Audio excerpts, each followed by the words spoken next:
الحمد لله الذي نحمده ونستعينه ونستغفره ونتوب إليه ونعوذ بالله من شرور أنفسنا وسيئات أعمالنا. اللهم صل على سيدنا محمد وعلى آله وأصحابه أجمعين. أما بعد رب اشرح لي صدري ويسر لي أمري واحلل عقدة من لساني يفقهوا قولي. ربي أعوذ بك من همزات الشياطين وأعوذ بك ربي أن يحضرون. Alhamdulillah, kita bersyukur pada Allah Subhanahu wa taala pada kesempatan pagi hari ini bisa bertemu di penghujung bulan Jumadil Akhir, 60 sekian hari menjelang bulan Ramadan insyaallah.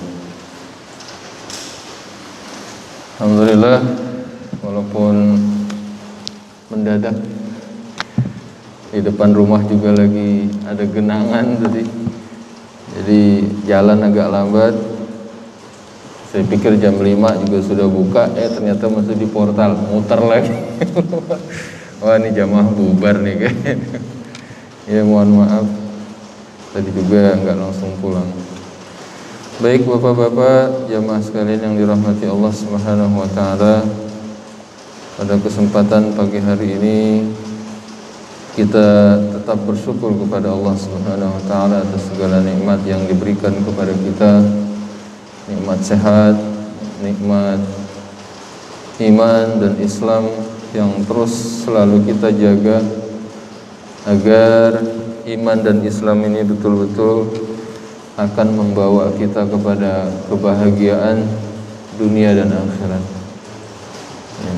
Karena kalau tidak ada harapan, buat apa? Ya. Semua orang punya harapan, punya keinginan, punya tujuan. Maka beda mimpi dengan impian. Kalau orang mimpi, ya tidur mimpi gitu ya. Tapi kalau impian, ya, hari ini mungkin belum jadi kenyataan, tapi insya Allah ya, ketika impian itu betul-betul menjadi motivasi kehidupannya, maka itu akan mendorong dia untuk terus bekerja, berusaha untuk meraih impian itu. Ya, makanya ini agak kontroversi. Ada benarnya gitu ya, apa yang dulu pernah kemarin jadi rame ucapan Rocky Gerung gitu ya, bahwasanya agama itu fiksi. Ya, pernah dengar ya Pak ya? Agama itu katanya fiksi. Fiksi itu ya cerita hayalan gitu kan. Tapi sebagai orang filsafat dia membela diri, membela argumennya bahwasanya ya yang dia maksud dalam agama itu adalah fiksi, adalah ada ajaran-ajaran, aturan-aturan atau kabar-kabar yang memang belum terjadi. Ya. Nah, yang paling tepat adalah memang apa yang diajarkan oleh Islam itu memang khususnya di dalam Al-Quran adalah apa yang sudah lewat, apa yang sedang terjadi, dan apa yang akan terjadi. Jadi kalaupun yang dia maksud adalah fiksi, adalah sesuatu yang belum terjadi, betul, tapi tidak semua Al-Quran itu adalah fiksi. Karena ada yang sudah terjadi, cerita masa lalu misalnya kan, tentang kisah-kisah para nabi dan rasul. Ya. Nah, yang terjadi ya apa yang terkait dengan masalah hukum. Ya, namanya hukum itu kan selalu berulang. Makanya di dalam Al-Quran banyak atau akan kita temui ayat-ayat terkait dengan masalah hukum. Ya. Dulu saya kuliah ada khusus tafsir ayat-ayat hukum, ayat-ayat hukum yang itu masya Allah enak banget belajarnya gitu kan ya. Sudah ada terjemahan kitabnya Syekh As-Sobuni, tafsir ayat-ayat ahkam. Jadi diambil khusus, dibahas khusus segala ayat, semua ayat yang terkait dengan masalah hukum. Ya. Saya waktu kuliah ya baru sampai selesai di surat Al-Baqarah, karena memang surat Al-Baqarah itu surat yang paling banyak membahas tentang masalah hukum. Ya. Mulai dari masalah haji, puasa, ya.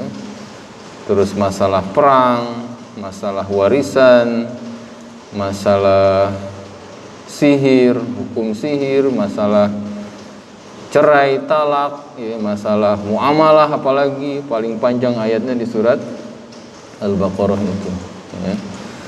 Dan itu akan terus berulang dan akan menjadi pegangan manusia yang hidup sampai akhir zaman, ya. Walaupun nabi atau rasul yang membawa atau yang diamanahkan untuk menyampaikan kitab itu sudah tidak lagi bersama-sama dengan kita.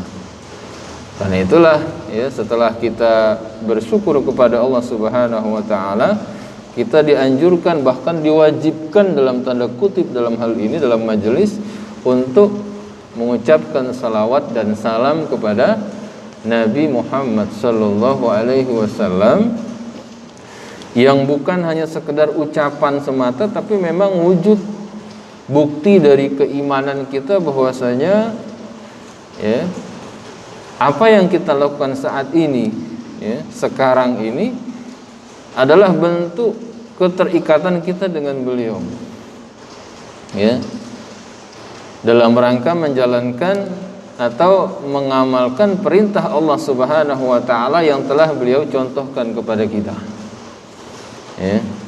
Makanya jangan sekali-kali kita melakukan sesuatu, nah ini jadi perbincangan sangat hangat dalam kehidupan kita saat ini adalah mengamalkan sesuatu yang tidak ada contohnya dari Nabi Shallallahu Alaihi Wasallam. Ya, maka kita harus selalu berusaha beramal, ya, sesuai dengan sunnah beliau, sesuai dengan jalan hidup yang sudah beliau sampaikan, contohkan, dan itu semuanya diambil di dalam Al-Quran.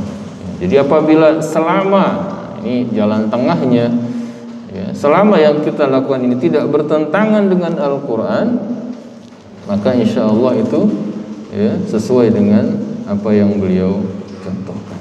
Tapi kalau sudah bertentangan dengan Al-Quran, ya, secara akidah, secara ibadah, ya, bertentangan dengan Al-Quran, maka itu harus ditinggalkan. Nah, yang berikutnya adalah apa konsekuensi dari amal perbuatan ini, ya, adalah nanti akan Allah adakan perhitungan. Ya, makanya rukun iman yang selalu sering-sering saya ulang, ya, beriman kepada Allah, ya, beriman kepada malaikat, beriman kepada Rasul, beriman kepada kitab, ya, adalah 4 pokok dari 6 rukun iman yang memang akan dan sedang kita lalui untuk menuju 2 rukun iman lagi yang ini akan sangat menentukan, ya, dari tergantung keimanan kita kepada 4 hal ini. Yang pertama, ini rukun iman yang kelima, yakni percaya kepada takdir. Takdir itu kan masa depan, ya. 1 detik lagi apa yang akan terjadi kita nggak tahu. 1 menit lagi apa yang akan terjadi kita nggak tahu, ya. 1 jam lagi apa yang akan terjadi kita nggak tahu, ya. Maka kalau kita tidak bersiap-siap dengan bekal yang cukup, ya, untuk menghadapi setiap ketentuan qada dari takdir Allah Subhanahu wa taala, ya, maka ini akan sangat mengganggu keimanan kita. Kenapa saya bilang mengganggu? Ya kalau pas qadanya itu enak sih, ya, misalnya dia ditetapkan hari ini, nanti apa saya sebut di sini yang kenal aja, Pak Erwin misalnya kan, bakal dapat rezeki 50 juta nanti jam 10. Wah, gitu misalnya kan. Enak, ya.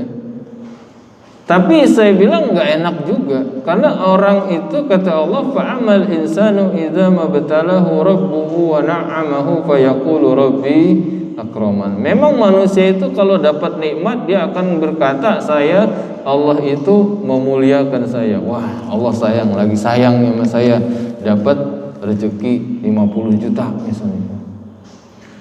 Tapi sebaliknya, wa amma idza mabtalahu faqadara alaihi rizqahu. Tapi manusia itu kalau dikurangi dikit rizkinya, bukan dikurangi sih, disinkronisasi, disesuaikan, ya. Dan dia merasa kurang atau merasa dikurangi, dia langsung berkata, fa yaqulu rabbi ahanan, Tuhanku menghinakan aku. Tuhan ini lagi nggak ingat sama gua apa, bahasanya gitu ya. Atau lebih parah lagi, Tuhan tidak adil, naudzubillah min dzalik. Ya. Karena walaupun itu kelihatan seperti sesuatu nikmat, apabila kita tidak siap menerima nikmat itu dengan bekal iman kepada Allah, kepada malaikat, kepada Rasul dan kepada kitabnya, maka nikmat itu juga akan lewat aja. Ya, sekedar dinikmati secara fisik untuk memenuhi kesenangan hawa nafsu. Tapi kalau nikmat itu atau rezeki itu atau apapun bentuknya itu suatu kesenangan atau rezeki dari Allah Subhanahu wa taala, kita terima dengan suatu motif keimanan, ya, maka keberkahan yang akan kita dapatkan. Nah, maka ya, bersiap-siap menjalani takdir itu pada ujungnya akan sampai kepada takdir yang paling besar, ya, takdir yang paling agung, yakni rukun iman yang keenam, yakni kita sama-sama bersiap untuk menghadapi yaumil akhir, hari yang terakhir, ya. Karena disitulah ujung akhir dari segala ujian kehidupan yang sudah dilalui oleh umat manusia sejak Allah ciptakan pertama Nabi Adam alaihissalam sampai dengan nanti manusia yang terakhir, ya, yang hidup di bumi ini, yang itu nanti akan Allah berikan ganjaran masing-masing di antara mereka, ya, yakni berupa kehidupan yang abadi, imma syakira wa imma kafura. Bagi mereka yang bersyukur akan mendapatkan surga Allah Subhanahu wa taala, dan bagi mereka yang ingkar, tidak mau bersyukur, maka Allah akan tempatkan, ya, siapkan satu tempat untuk membersihkan segala dosa-dosanya apabila dia orang yang beriman, ya. Tapi sebaliknya apabila dia orang-orang yang ingkar, kufur selama hidupnya, ya, maka dia akan selama-lamanya di dalam tempat yang penuh dengan kesengsaraan, yakni neraka Allah Subhanahu wa taala. Ya. Ini mukadimah yang agak panjang buat pemanasan. Udah panas belum, Pak? Soalnya hujan gitu ya. Untuk menyegarkan kembali, ya, iman kita. Nah, kita saat ini saya bilang tadi 60 hari sekian akan menghadapi bulan Ramadan, ya, dan mungkin kondisi tidak akan belum jauh berubah gitu dari tahun yang lalu, ya. Ya mudah-mudahan kalau Allah ingin ya selesai gitu kan, ya, dalam waktu sebulan. Tapi kita tidak tahu, kita hanya bisa berikhtiar, ya, berusaha. Semoga kesempatan ibadah yang masih Allah berikan kepada kita bisa kita laksanakan atau bisa kita isi secara maksimal. Baik, saya daripada kemana-mana akan saya bacakan aja lanjutan dari hadis arba'in yang menjadi pokok bahasan saya. Jadi nanti pekan depan tinggal nerusin, ya Pak, ya. Pagi hari ini saya akan bacakan hadis yang ke-25. Ya. Ini insyaallah sesuai dengan apa yang tadi saya sampaikan di awal, yakni tentang karunia dan luasnya rahmat Allah Subhanahu wa taala.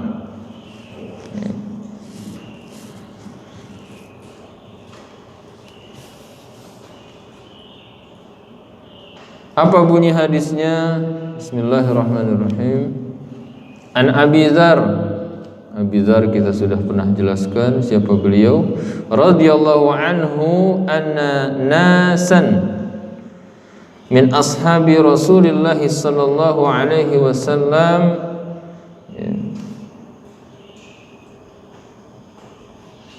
berkata, qalu lin nabi sallallahu alaihi wasallam, ya Rasulullah. Jadi ada sahabat berkata kepada Nabi, wahai Rasulullah, apa kata mereka?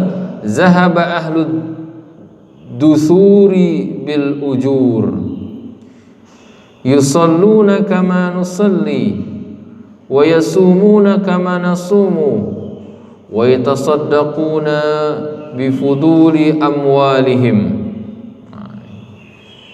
Ini kayaknya yang ngomong ini sahabat-sahabat kelas menengah ke bawah, ya. Jadi ini dijadikan dalil bolehnya demonstrasi tapi untuk kebaikan. Yang didemo juga Nabi lagi, gitu kan? Ya, ini bahasa saya aja nih. Ya. Nggak ada di sini tertulis demonstrasi, nggak ada. Jadi mengungkapkan pendapat. Demonstrasi itu kan bahasa kita unjuk rasa, unjuk rasa. Jadi ada yang dirasa-rasa ingin ditunjukkan. Ya. Boleh kan, Pak? Nggak boleh disimpan. Ya. Tapi rasanya ini masih 50-50. Ya. Apa saya maksud 50-50? Ada kemungkinan baik, ada kemungkinan buruknya. Tapi kalau jelas-jelas buruk itu kata Allah namanya ghil. Makanya kita berdoa wala taj'al fi qulubina ghillan. Ya. Jadi kalau itu jelas-jelas buruk enggak usah diomongin, enggak usah diunjukin rasanya. Ya, misalnya kita ngelihat tetangga kita tiba-tiba punya mobil baru, langsung hati pikiran, ya, tuh orang beli mobil baru kayaknya. Udah enggak usah diterusin. Itu ghil. Setan. Ya Pak, kalau disulut-sulut jadi panas, nanti bisa nyala nyamber kemana-mana. Stop kalau yang begitu-begitu, nggak usah diterusin, ya, karena pasti akan jadi dosa. Kalau dia benar itu ghibah, kalau salah jadi fitnah, dua-duanya dosa. Ya, maka jangan diterusin. Tapi kalau rasa-rasanya ini kayaknya ada yang baiknya, nah itu perlu diungkapkan daripada nanti jadi suudzon. Makanya kata Allah di Quran, inna ba'da zanni ism. Sebagian dari zon itu dosa. Nah, tapi ada sebagian yang lain. Kan sebagian. Kalau kata Allah inna kullu zanni ism, berarti nggak boleh ada prasangka sama sekali kita. Tapi kalau inna ba'da zanni, ya, sesungguhnya sebagian besar dari prasangka itu adalah dosa, maka ada sebagian kecil yang masih berpotensi kebaikan. Ya, nah makanya sahabat di sini unjuk rasa kepada Nabi, ya Rasulullah. Makanya bahasa di awal yang tadi saya agak bingung. An-nasa, sesungguhnya manusia, min ashabi Rasulillah sallallahu alaihi wasallam, ya, di antara sahabat-sahabat Nabi sallallahu alaihi wasallam.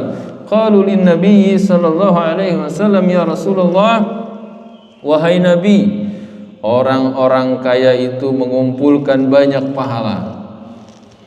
Jadi unjuk rasanya ini, protesnya ini terkait dengan keadilan dalam mendapatkan pahala. Kalau kita kan keadilan dalam mendapatkan dunia, penghasilan, materi. Jadi kalau upahnya kurang, gajinya kurang, demo pasti gitu kan, ya. Itu juga nggak salah.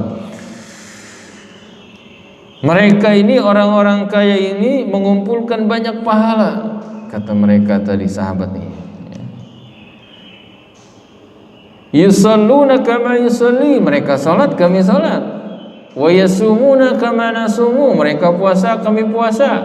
Wa yatasaddaquna bi fuduli amwalihim, tapi ya, mereka bersedekah dengan kelebihan harta mereka, sementara kami tidak bisa bersedekah. Itu bahasanya, isyarat apa? Tersiratnya begitu. Ya. Wa yatasaddaquna bi fuduli amwalihim. Mereka bersedekah, selalu bersedekah, bisa bersedekah dengan keutamaan harta mereka, sedangkan kami nggak bisa. Di situ letak unek-uneknya sahabat tadi. Sebahagian sahabat tadi yang merasa orang-orang kaya itu lebih mendominasi dalam mengumpulkan pahala. Kalahnya di situ. Ya. Lalu Nabi menjawab qala dengan sebuah pertanyaan, awalaisa qad ja'alallahu lakum ma tasaddaqun. Mereka, Nabi bersabda, bukankah Allah telah menjadikan sesuatu yang bisa kalian sedekahkan? Ya.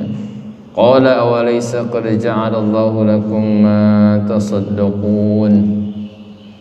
Saya kan pernah singgung sedikit tempo hari tentang infak, zakat, sedekah. Ya. Kalau secara fikih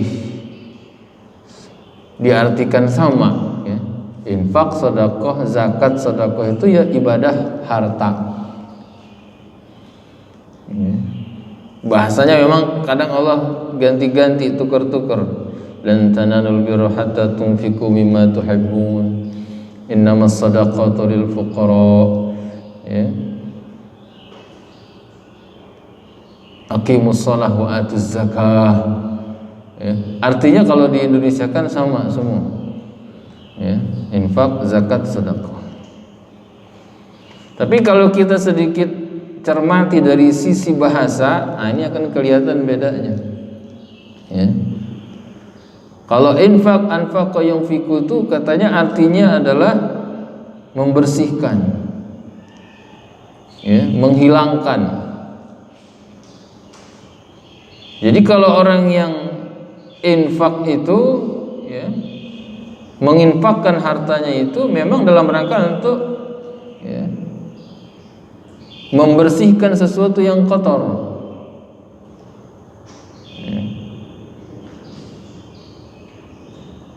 Makanya ayat yang pertama tentang masalah harta ini adalah wa mimma razaqnahum yunfiqun.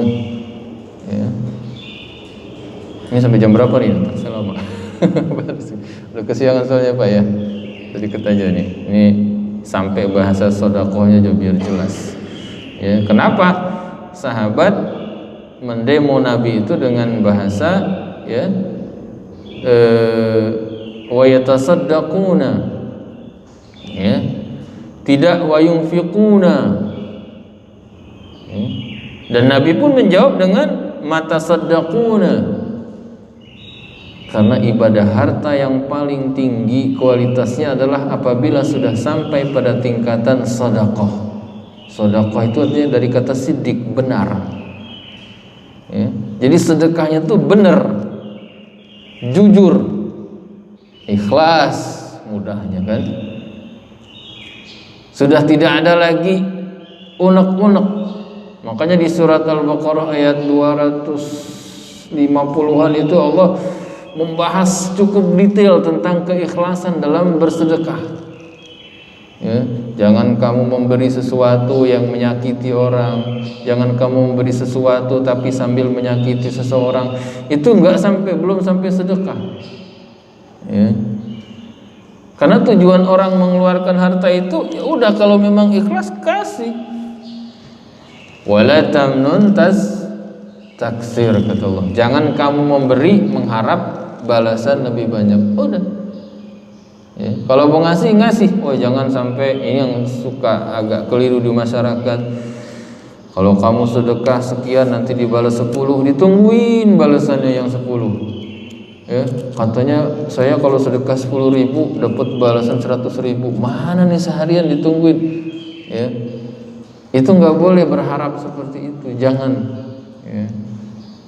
Karena kita ketika infak itu udah blus, jangan nggak harap balik, jangan dibalas, diharap kembali, gitu kan?